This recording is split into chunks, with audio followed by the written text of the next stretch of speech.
Muy buenos días, señores estudiantes de la Escuela de Ciencias de la Comunicación.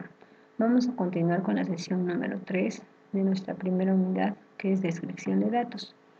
Bien, la primera tarea de la estadística descriptiva son ordenar, clasificar y resumir los datos obtenidos en la investigación de campo. Para ello se concentran en tablas de frecuencias.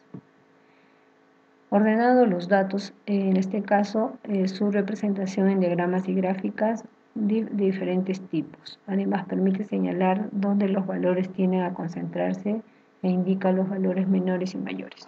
Es decir, que una tabla de frecuencias te facilita, en este caso, al ordenar los datos para poder graficarlos, como también poder interpretar a través de las medidas descriptivas. ¿Qué es una tabla de frecuencias o distribución de frecuencias? En este caso son datos agrupados en tablas, lo que permite ver con facilidad el número de observaciones iguales o comprendidos en un intervalo. A este número de repeticiones iguales de la variable se llama frecuencias.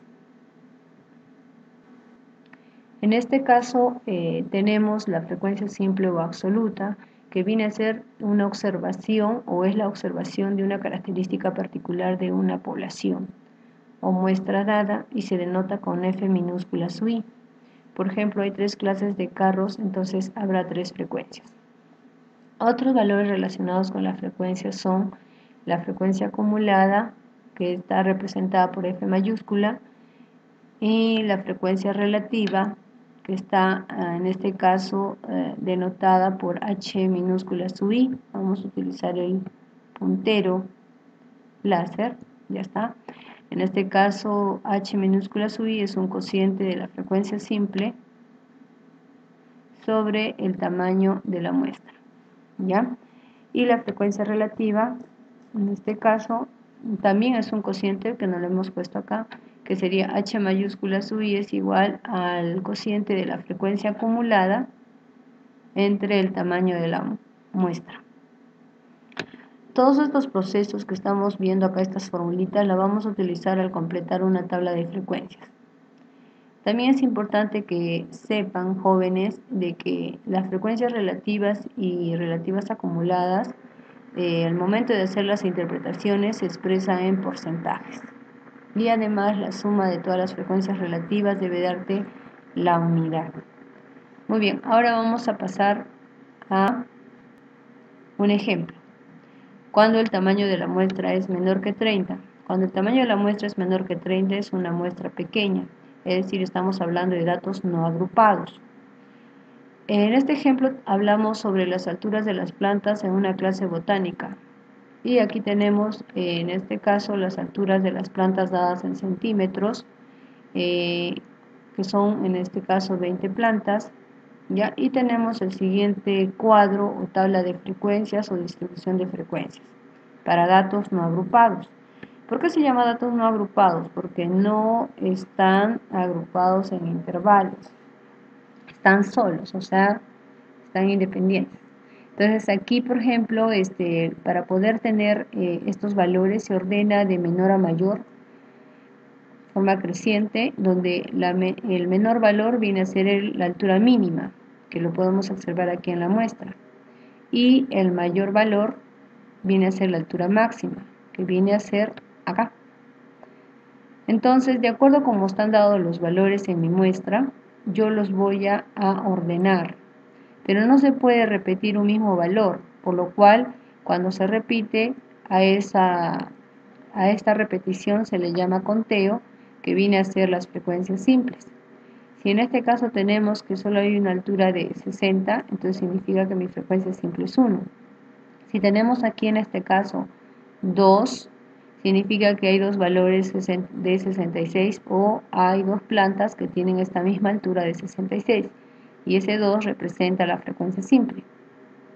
Y de la misma manera aquí que tenemos 5, significa que hay 5 plantas, como está acá escrito 5, que tienen el mismo valor 68 o hay el valor 68 5 veces en mi muestra.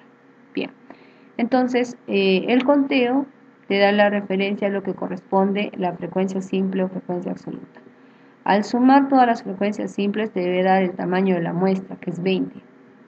¿Cómo se determina la frecuencia acumulada? Según la fórmula que hemos visto. En este caso, la primera frecuencia acumulada es igual a la primera frecuencia simple. La segunda frecuencia acumulada no es más que la suma de la anterior frecuencia acumulada con la segunda frecuencia simple. Es decir, 1 más 1, 2. O si tú deseas de frente, 1 más 1 te genera 2. ¿Ya? Ahora, para obtener eso es la misma forma. 2 más 1, 3.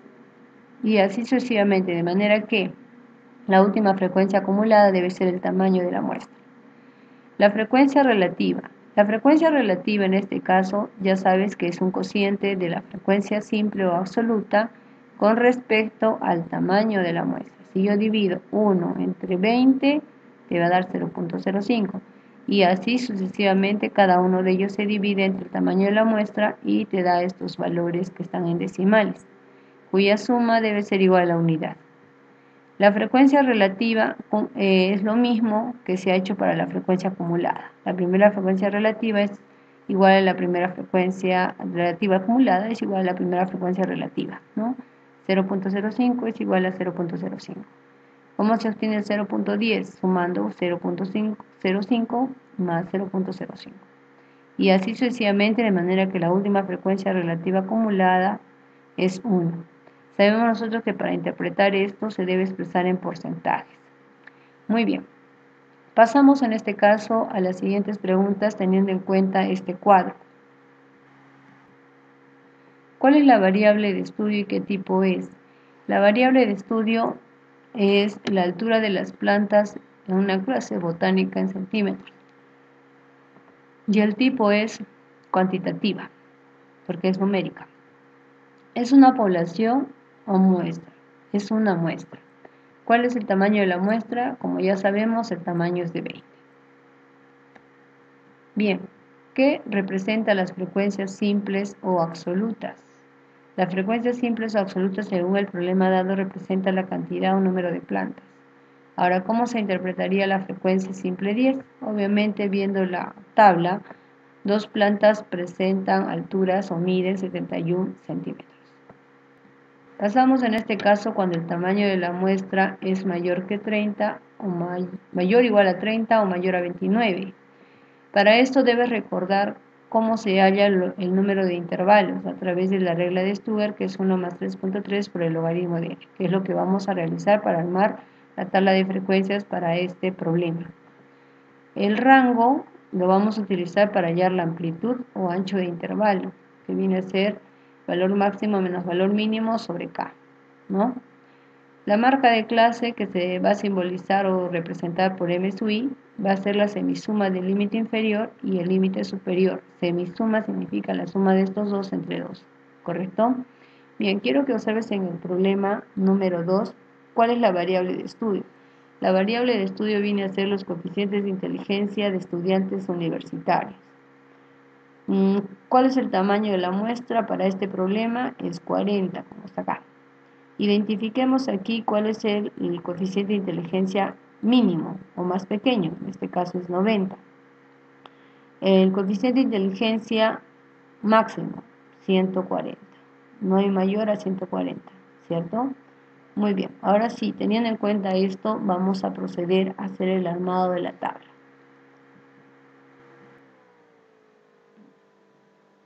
Bien, tenemos aquí los intervalos de clase, las marcas de clase, las frecuencias simples o absolutas, la frecuencia acumulada, la frecuencia relativa y la frecuencia relativa acumulada. ¿Cómo se han determinado estos intervalos que tenemos aquí? Hay que tener en cuenta que estos intervalos son cerrados en el límite inferior y abiertos en el límite superior por la forma como está. Porque acá no puede ser cerrado, porque si fuera cerrado, aquí ya no se repetiría 98. Entonces estamos hablando de un intervalo que es cerrado en el límite inferior y abierto en el límite superior. Entonces por eso acá se cierra. Muy bien, pero ¿cómo se obtuvo este número de intervalos? En este caso son 7. ¿Y cómo se han armado estos intervalos? Entonces para eso vamos a tener lo siguiente. Tenemos aquí que el valor máximo, según lo que hemos visto en el problema, es 140 y el valor mínimo 90. Es decir, el coeficiente intelectual máximo es 140 y el coeficiente intelectual mínimo es 90. El tamaño de la muestra es 40. Aplicamos la regla de Stuger para poder determinar el número de intervalos de clase, que en este caso nos sale 6.29 y lo estamos redondeando al entero siguiente. ¿Por qué redondeamos al entero siguiente? Porque los intervalos que estamos trabajando son semiabiertos o semicerrados. Bien, sin importar aquí cuál es el primer decimal. Si el primer decimal, que es el peor caso, cuando es menor que 5, siempre se va a redondear al entero siguiente. Ahora, para hallar la amplitud o ancho de intervalo, ya sabemos que es el rango sobre K. Y el rango es el valor máximo menos el valor mínimo sobre 7. Y nos da 7.14. Y de la misma manera, por esto que tenemos acá, que son intervalos semicerrados, se redondea al entero siguiente. Entonces, son 7 intervalos de clase. 1, 2, 3, 4, 5, 6 y 7. Bien, ¿cómo empezamos a armar esto? Primeramente, el límite inferior del primer intervalo de clase es el valor mínimo, o el coeficiente intelectual mínimo, que es 90. A este 90 le vamos a sumar el ancho de intervalo o tamaño de intervalo, ok, que es 98. Luego acá lo cerramos, y a este 98 le sumo 8, que es 106. Y a este 106 le sumo 8, que es 114, y así sucesivamente tenemos los 7 intervalos de clase. Bien, hay que tener, acá tengo una observación importante que espero que no se olviden, jóvenes, cuando vayan a resolver los problemas que están propuestos en la guía y que está en la plataforma virtual del TUTIG, que está en materiales del curso. En este caso, viene la siguiente pregunta para ustedes. Si en este caso el valor máximo coincide con el límite superior del último intervalo de clase, es decir, ¿qué pasaría si acá fuera 140? ¿Lo dejamos abierto o lo cerramos? ¿Qué dicen ustedes? Bien, lo cerramos, es correcto, lo cerramos.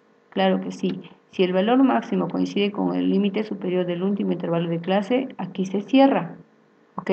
Porque si lo dejas abierto, no lo estás considerando para el conteo, por lo cual estás omitiendo un valor o dato de tu muestra, lo cual va a cambiar, en este caso, el valor que va a tomar tu frecuencia. Simple. Muy bien. Una vez indicado esto, nos vamos a la marca de clase. Como ya tú sabes, es la semisuma de los límites de cada intervalo de clase. Al hablar de semisuma estamos hablando de promedio. 90 más 98 es 188, la mitad es 94, entonces acá debe ser 94. Y de la misma manera hallaríamos cada uno de estos, ¿no? Pero bien, hay una propiedad importante que debes saber. Vamos a pasar a la siguiente. Bien, en este caso, si puedes observar, acá es 94, aquí es 102, acá es 110. Si yo 94, y es una propiedad de lo que es la amplitud o tamaño de intervalo, ancho de intervalo, si a este 94 le sumo el tamaño de intervalo, me va a dar 102. Y si a este 102 le sumo el tamaño de intervalo, me va a dar 110.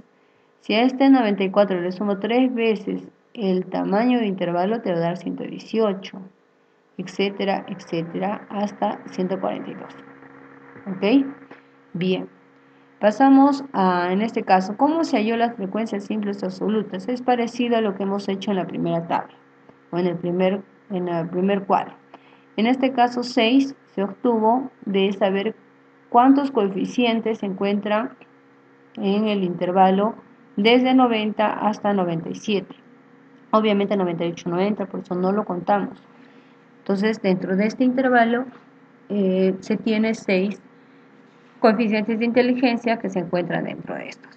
Y así sucesivamente los demás. De manera que la suma de estas frecuencias simples te debe dar el tamaño de la muestra, que es 40. Las frecuencias acumuladas. Sabemos que la primera frecuencia acumulada es igual a la primera frecuencia simple y luego la suma, obteniendo en este caso esto. Entonces 6 más 10, 16, 16 más 12, 28 y así sucesivamente hasta llegar a 40.